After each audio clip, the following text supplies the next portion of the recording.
Commander Li Huan stretched his crystalline fingers across the glowing control panel. Watching the endless dance of stars outside the observation deck, the Cathara Deep Space Monitoring Station floated silently in the void, its bioluminescent hull pulsing with soft blue light, like a heartbeat in the darkness. For 300 years, his people had watched over this remote sector of space, and nothing exciting had ever happened. That was about to change. "Commander, you need to see this," Technician Yoon, Ara called out, her melodic voice cutting through the usual hum of the station. Her forearms worked frantically across her console, each hand operating different instruments with practiced precision. The crystalline ridges along her spine flickered with nervous energy. Huan glided over to her station, his tall frame casting rainbow reflections on the polished floor. The Cathara moved with fluid grace, their bodies designed for zero-gravity environments. "What have you found, Ara? There's something strange coming from the third moon of Kepler 44b." She pointed at her screen with one of her delicate fingers. "The signal is weak, but it's definitely artificial. It's very old too, maybe 40 or 50 years. The other bridge crew members began gathering around Ara's station. Senior Navigator Park Min-ho, his elderly features worn from decades of deep space. Service leaned forward with interest. Communications Officer Kim Gi-won stopped her routine maintenance to listen. "Can you isolate the frequency?" Juan asked, his own curiosity rising. Ara's fingers danced across the controls. Static filled the bridge speakers, then gradually cleared into a repeating pattern. Beep, ... beep, ... The rhythm was unmistakable. "It's a distress signal," whispered Kim Guan, her young voice filled with wonder. "But the encoding..." "Commander, this is human technology." The bridge fell completely silent. Even the station's ambient humming seemed too quiet, as if the ship itself held its breath. Every Cathara present felt their bioluminescence dim instinctively. A natural fear response. Humans were legends in this part of the galaxy. Terrifying legends. Stories spread from trader to trader about the savage species from the third spiral arm, being so violent that their own planet tried to kill them daily. Gravity 3 times normal. Poisonous atmosphere. Predators that could tear apart starships. Yet humans not only survived there, they thrived, becoming the most feared warriors in known space. "Are you certain it's human?" Juan asked, though he already knew the answer. The mathematical patterns were unmistakable, completely different from any Galactic Council species. Era nodded slowly. "The beacon is broadcasting in standard human Confederation emergency protocols. My computer is trying to decode the message, but human language is ... complex." Park Min-ho stepped forward, his weathered face creased with concern. "Commander, with respect, we should report this to the Galactic Council and let them handle it. Humans are not our concern. Every life is our concern," Juan replied firmly. The Cathara Code of Ethics was absolute on this point. They were healers and protectors by nature, their entire civilization built on the principle of helping others. The translation finally came through, crackling with static. "This is ... research vessel, Terra Nova ... crew of 6. Life support failing.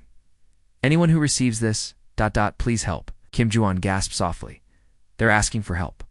After all these years, they're still asking for help." Juan made his decision. "Prepare Rescue Shuttle Base 7, full medical team and emergency equipment. We're going to investigate, sir. Is that wise?" Park Min-ho asked. "Humans are unpredictable.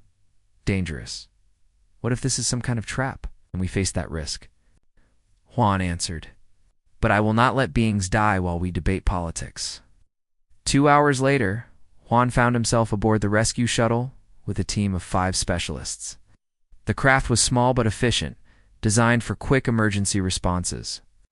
Through the viewport, he watched the barren moon grow larger as they approached.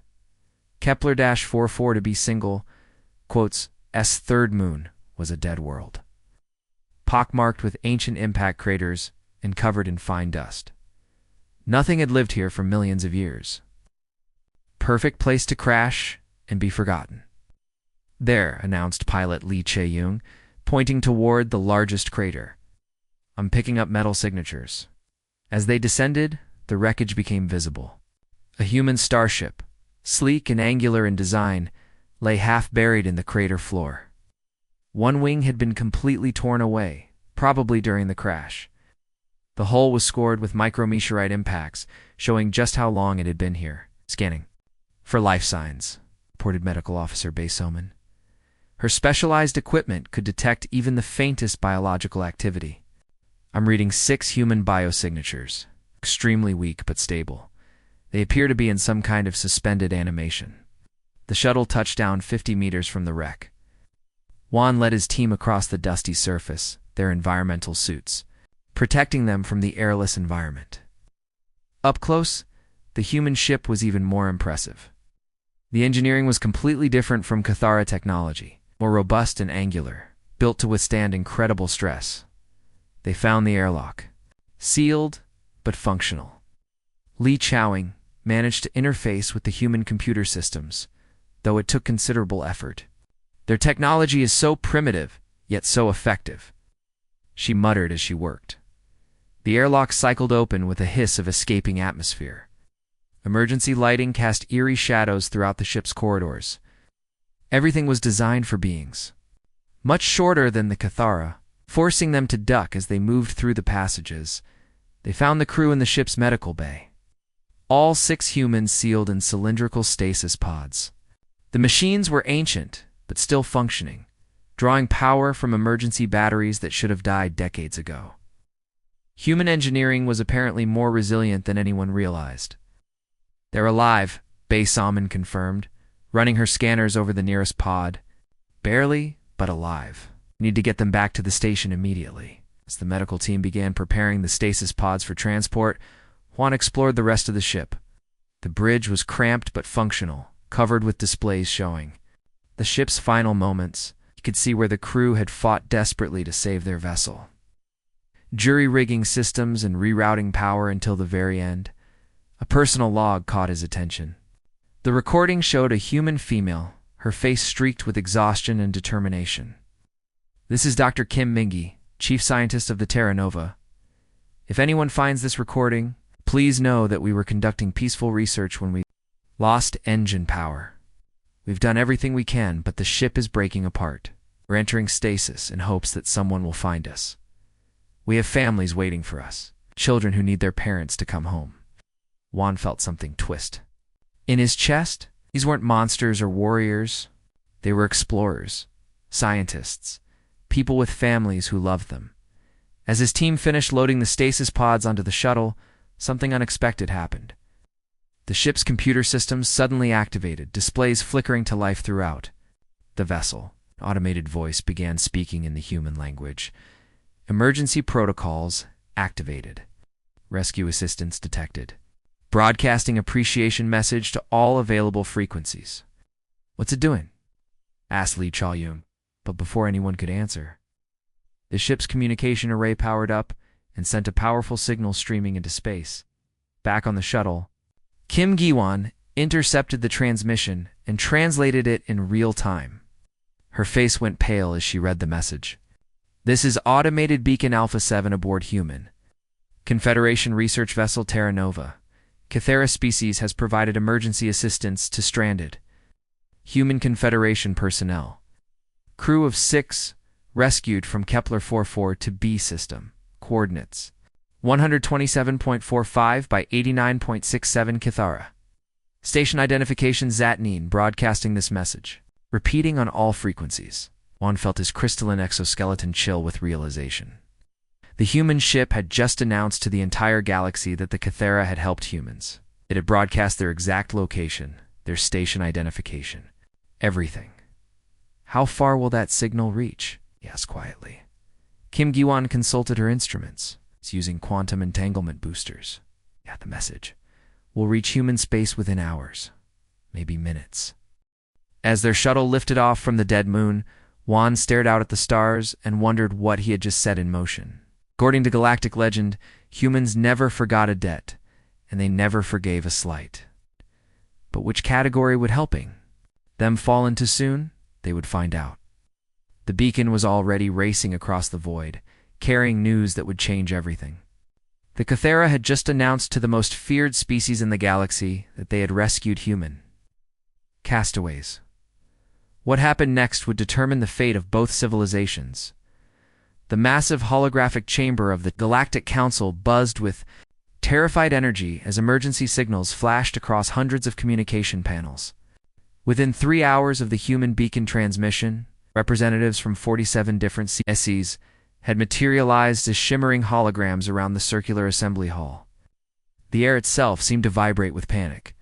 High Counselor Vextar of the Melody Union rose from his floating platform, his purple tentacles writhing like angry serpents around his bulbous head.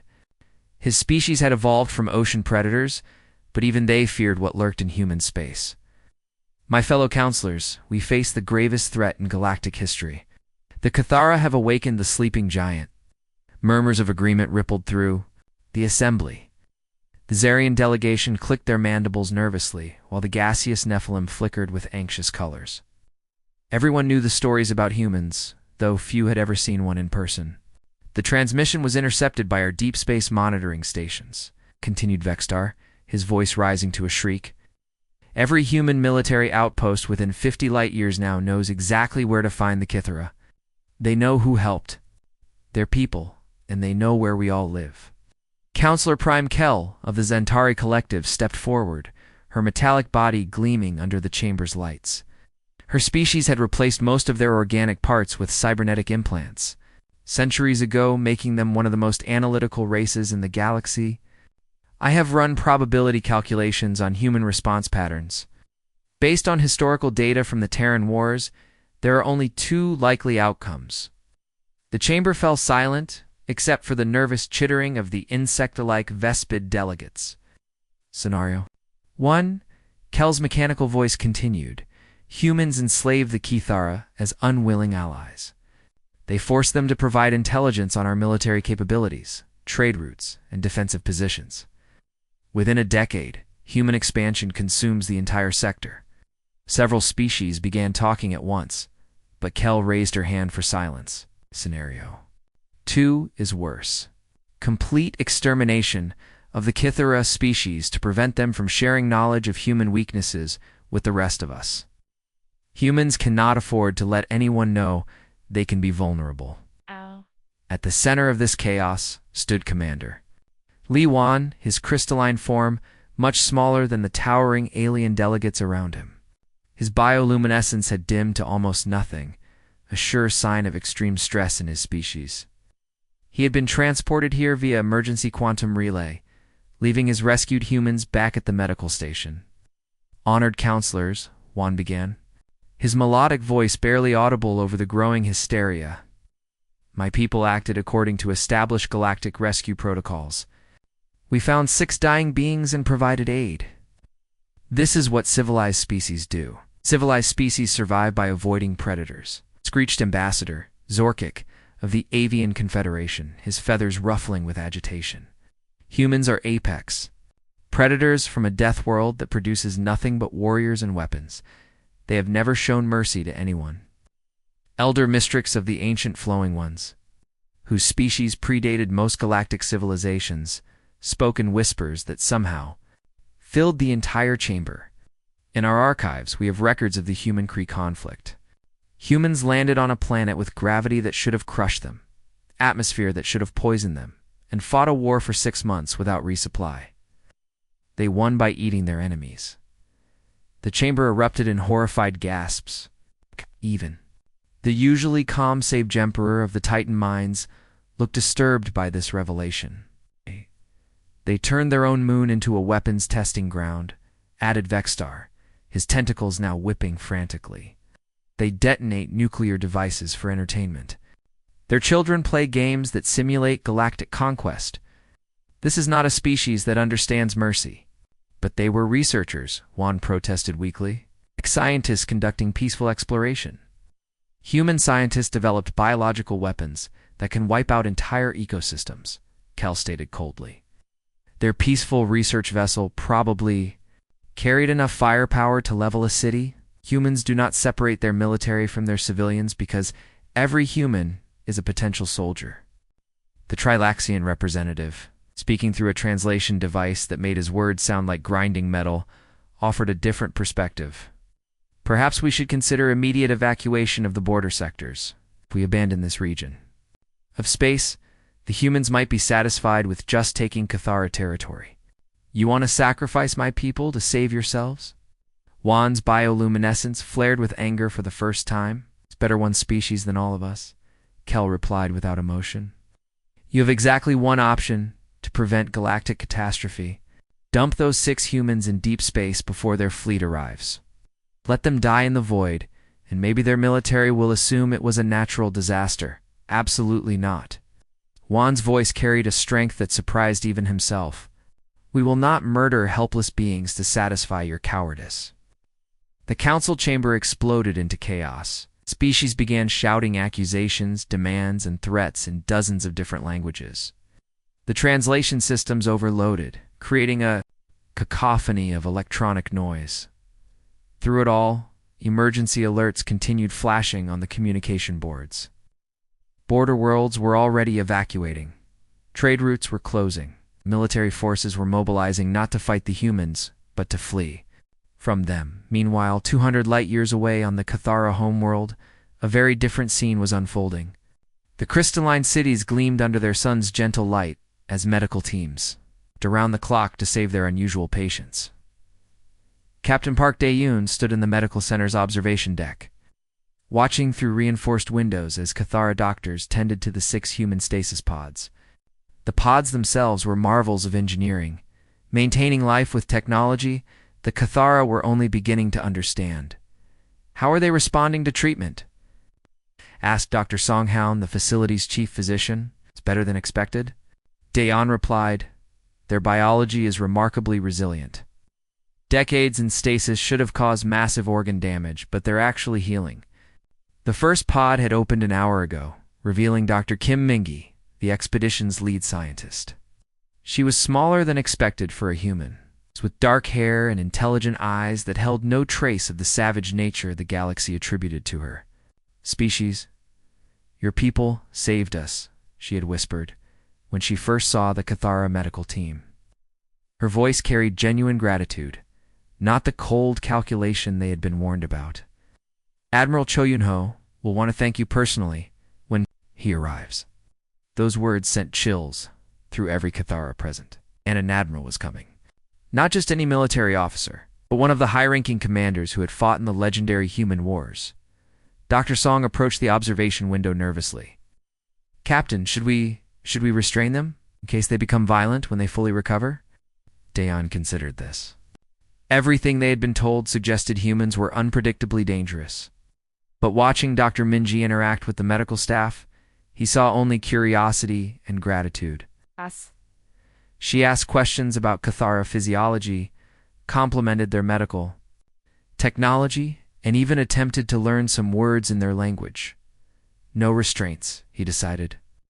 If they truly are as dangerous as the galaxy believes, restraints would not stop them anyway. As if summoned by his words, alerts began sounding throughout the medical facility. Long-range sensors had detected massive energy signatures at the edge of their solar system. Ships were coming, lots of them, and they were moving fast. The human fleet had arrived, and there was nowhere left to run. The alarm klaxons echoed through every Cathara facility across their home system as senior. Sensor operator Namjoon stared at his displays in disbelief. The massive holographic projection showed their entire star system, and it was filling up with red contact markers faster than his computers could count them. Control, this is Deep Space Station Eco 7. His voice cracked over the intercom. I'm reading massive hyperspace distortions at grid reference. 127 Alpha, something big is coming through. The first ships materialized like ghosts, becoming solid, their hulls gleaming with alien metal that caught starlight in ways Catharas had never seen. The lead vessel was a monster, stretching over 3 kilometers from bow to stern. Its angular hull bristling with weapon ports and sensor arrays that could map a planet from orbit. By the ancestors, June whispered, his bioluminescence flickering with terror. 47 contacts. No, wait. More signatures incoming. The hyperspace tiers kept opening, scourging vessel after vessel until the edge of Cathara space looked like a military parade ground. Destroyers with sleek, predatory lines. Massive carriers that could hold entire fighter squadrons. Support ships loaded with enough supplies to sustain a war for years. But the most terrifying sight was the flagship itself. The HSS Indomitable looked like it had been built to crack planets open like eggs. Its forward section housed what appeared to be a magnetic accelerator cannon capable of hurling projectiles at significant fractions of light speed. Smaller weapons covered every surface, each one powerful enough to vaporize a city. "Sir," called Communications Officer Lee Soyan from her station, her 4 hands working frantically across multiple control surfaces. Emergency transmissions are flooding in from across the sector. Every species with deep space sensors is detecting the human fleet. The panic was spreading faster than light itself through quantum communication networks.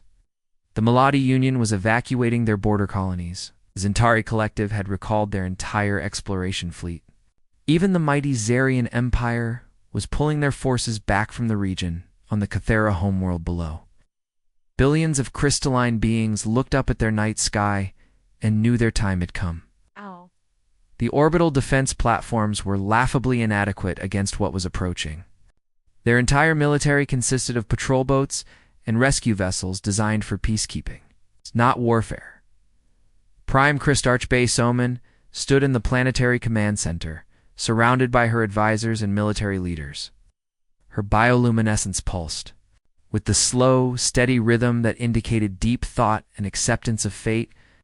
"How long until they reach our orbital perimeter?" she asked quietly. "At their current speed, 6 hours," replied Defense Coordinator Kim Dong-yoon. "Should I order general evacuation?" "Where would we go?" Salman asked sadly. "Built for mass exodus, and no other species will take us now. We made our choice when we saved those humans. We stand by it." Across the planet, Cathara families gathered in their crystalline homes, their natural luminescence creating patterns of farewell and love. If these were their final hours, they would spend them together, maintaining the dignity and compassion that defined their civilization. In the orbital medical station, where the rescued humans were recovering, Captain Park Daeon monitored the approaching fleet with growing confusion.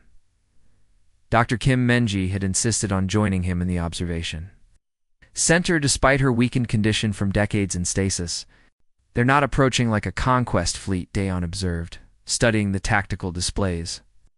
"The formation is all wrong for an attack." "What do you mean?" asked Dr. Songhoun, the medical facility's chief physician. "Look at their positioning." Daeon pointed to the holographic display. "The heavy warships are in the rear, not the front. The lead vessels are. I think those are support ships. Medical vessels. Maybe supply craft." Dr. Minji studied the formation with professional interest. "That's Admiral Yunho's standard humanitarian deployment pattern. He uses it for disaster relief and rescue operations."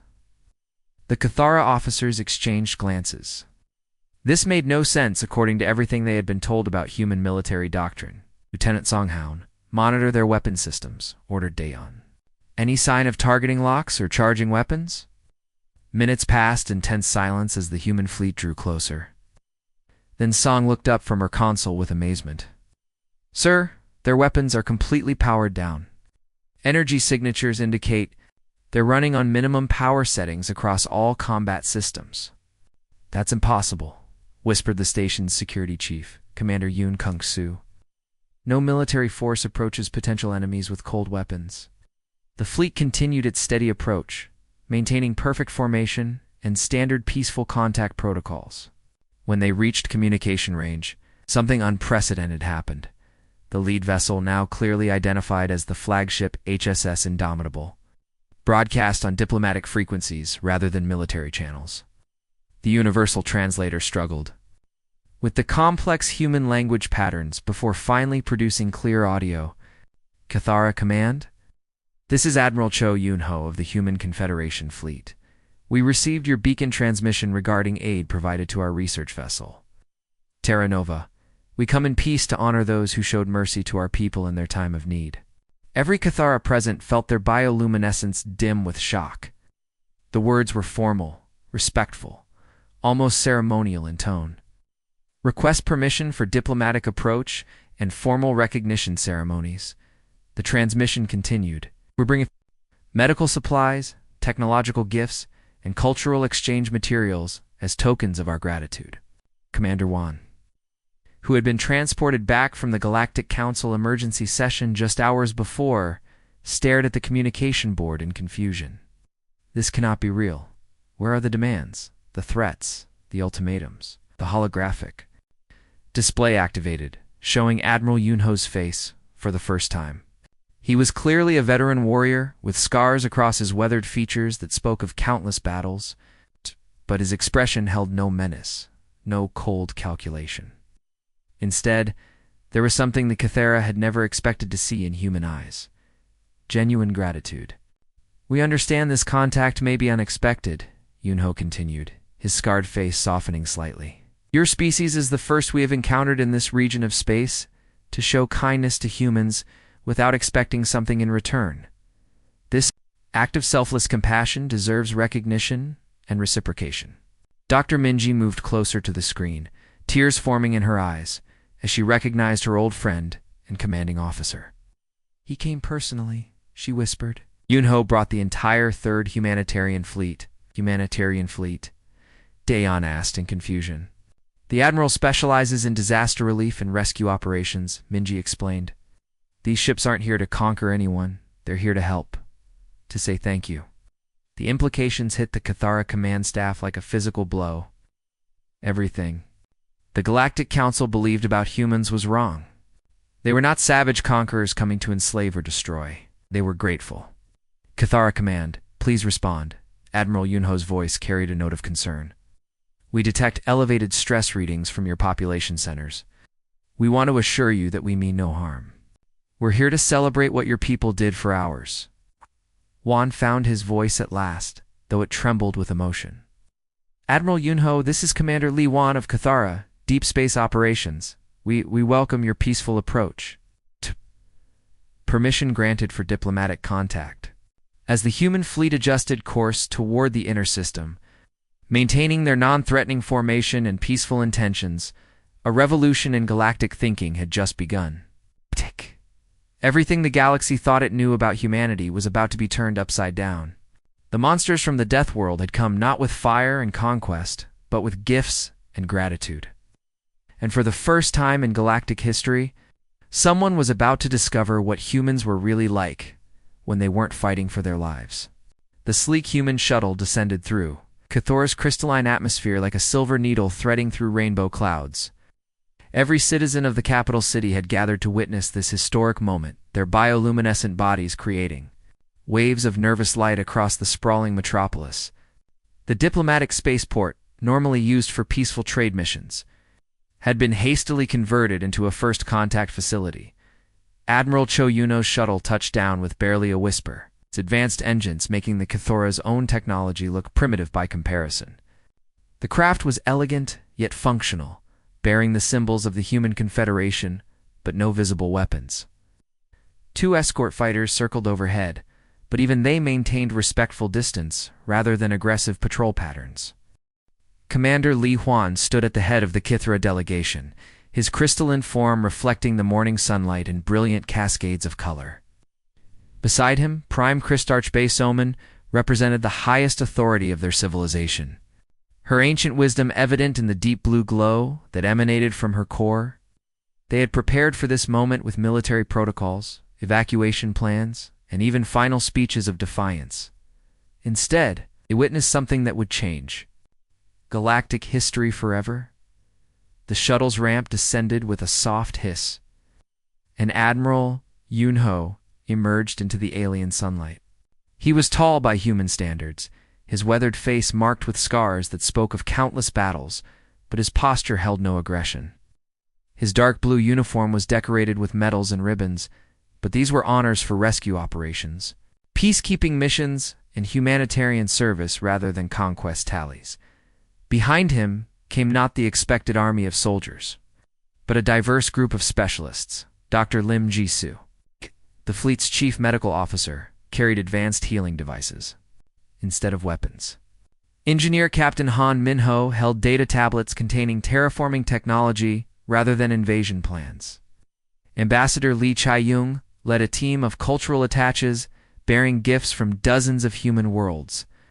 Commander Wan, Admiral Yunho said, his voice carrying genuine warmth as his universal translator rendered the complex musical tones of Kithara language perfectly.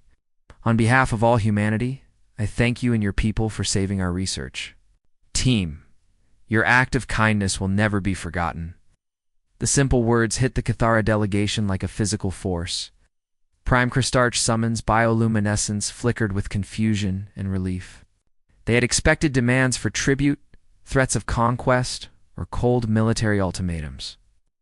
Instead, they were receiving gratitude from the galaxy's most feared species. Admiral Soman replied carefully, her ancient voice carrying the wisdom of centuries. We acted according to our principles. All life has value, regardless of origin. Yunho's scarred face broke into a genuine smile. That philosophy is exactly why we're here. Not as conquerors, but as friends who owe you a debt we can never fully repay.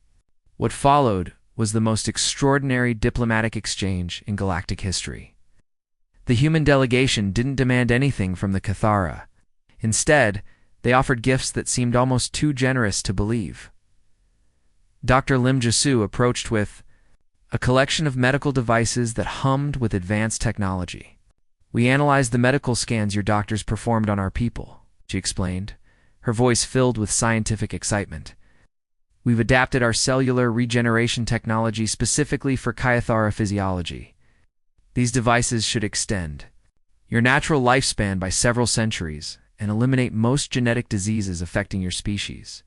The Kithara medical team gasped in amazement as they examined the equipment. The technology was decades ahead of anything in their database, yet it had been specifically modified to work with their unique crystalline biology. Engineer Captain Han Minho stepped forward next, presenting holographic displays of terraforming equipment. Our long-range sensors detected that your outer colonies are struggling with atmospheric processors. We're offering you our latest environmental engineering technology, complete with technical manuals and training programs.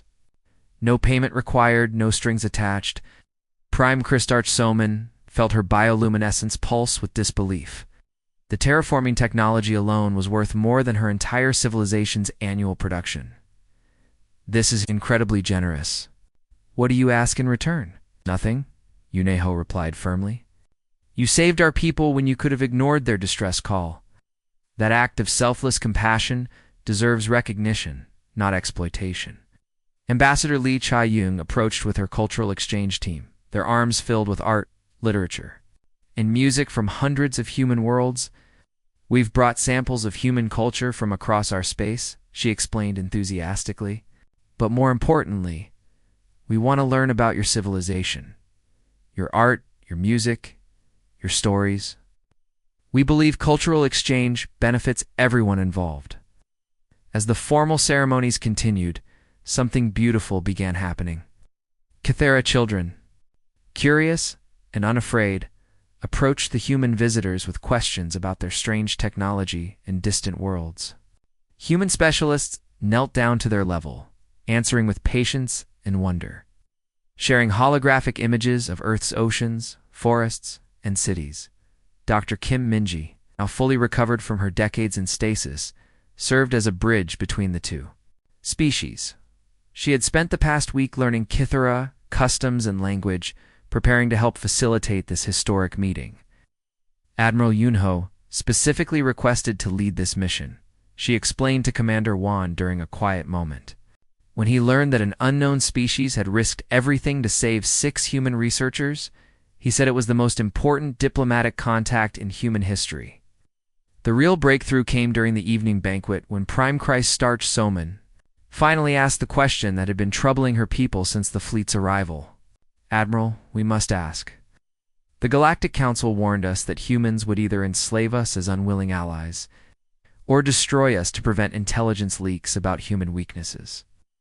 They described your species as savage conquerors from a death world.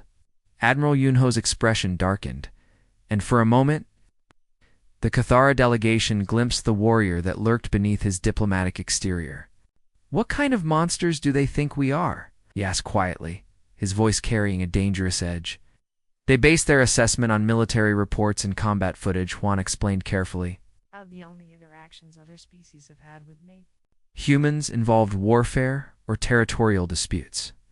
The truth that emerged over the following days revolutionized galactic understanding of humanity. The Galactic Council had built their entire perception of humans on the worst possible evidence. They had witnessed humanity at war, fighting for survival against hostile forces, but they had never seen humanity at peace. "We fight hard because we love deeply," Dr. Mingy explained during one of many cultural exchange sessions. "Everything we do in battle is to protect what we cherish at home, our families, our children, our way of life. When humans fight, we're not conquering for the sake of conquest. We're defending everything that makes life worth living," Ambassador Che-Yun added her own perspective during an art exhibition that featured works from both species.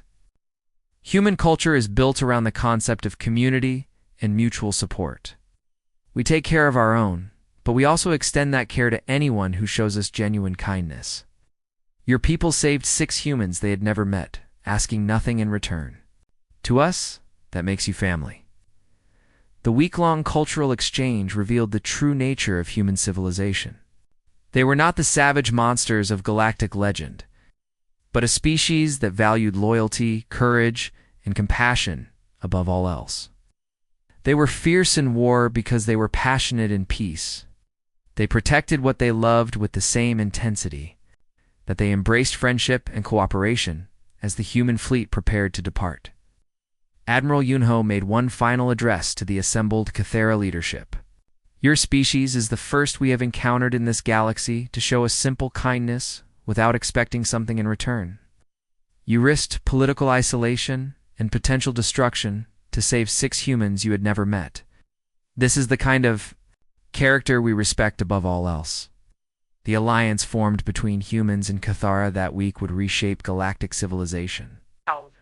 2 species that valued compassion over conquest had found each other, and their friendship would prove that the universe's greatest strength was not military might, but the simple courage to do what was right.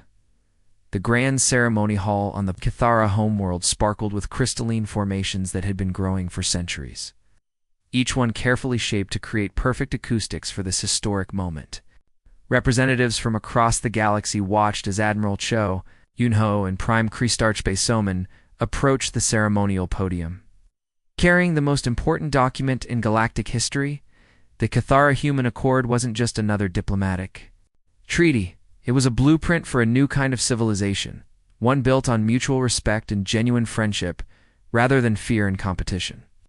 As the 2 leaders placed their hands on the signing crystal, which glowed with both human technology and Cathara bioluminescence, the galaxy held its breath.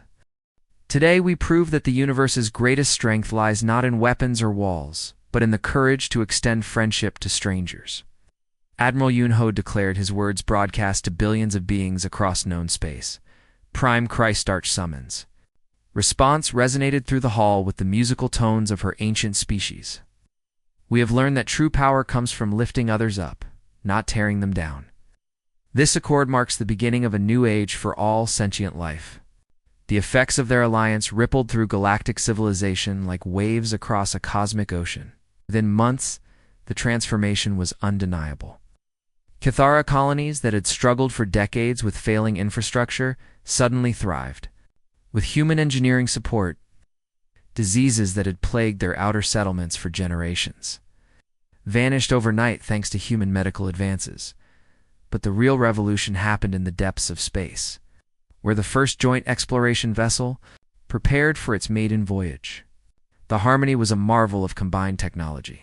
Its crystalline hull grown by Cathara bioengineers and its quantum drive systems perfected by human scientists. Captain Park Ji-hoon, a veteran of humanity's deep space exploration program, stood on the bridge alongside navigator Yoon Seon-ji, whose species had been mapping stellar phenomena for millennia. "Ready for hyperspace jump, Captain?" reported Chief Engineer Lim Do-yen, his human hands working in perfect coordination with Cathara technicians who could interface directly with the ship's bioneural networks. "Take us out, Navigator," Ji-hoon commanded. watching as Sung-hee's crystalline fingers danced across controls that responded to both touch and thought. The Harmony leaped into hyperspace with unprecedented grace, its hybrid systems allowing it to navigate hazards that would have destroyed ships from either species alone. Their mission was simple: explore the galaxy's unmapped regions and prove that cooperation could achieve what isolation never could.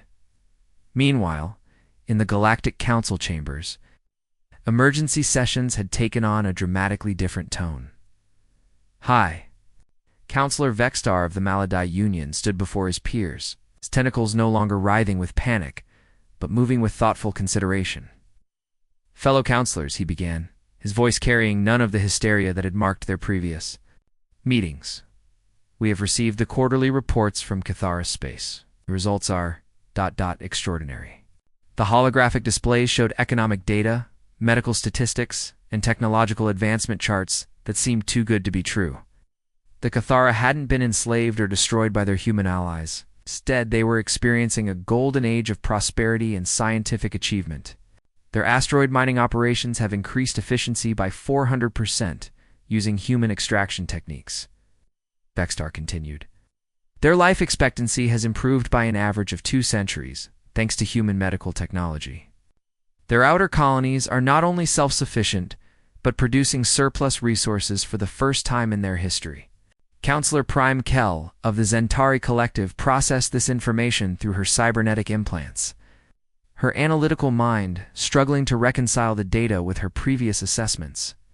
This contradicts all behavioral models we developed. Regarding human expansion patterns, perhaps Vexter said slowly, we misjudged the humans entirely. The real test came when the Zentari Collective faced their greatest crisis in recorded history. Their homeworld sun was entering its final phase, expanding into a red giant that would consume their planet within a standard year. Millions of Zentari faced extinction, and their evacuation technology could only save a fraction of their population. Previous appeals to the Galactic Council had yielded sympathy but little practical help. The logistics of relocating an entire civilization were beyond what most species could offer. The Zentari prepared for the largest mass casualty event in galactic history. Then humanity learned about their plight.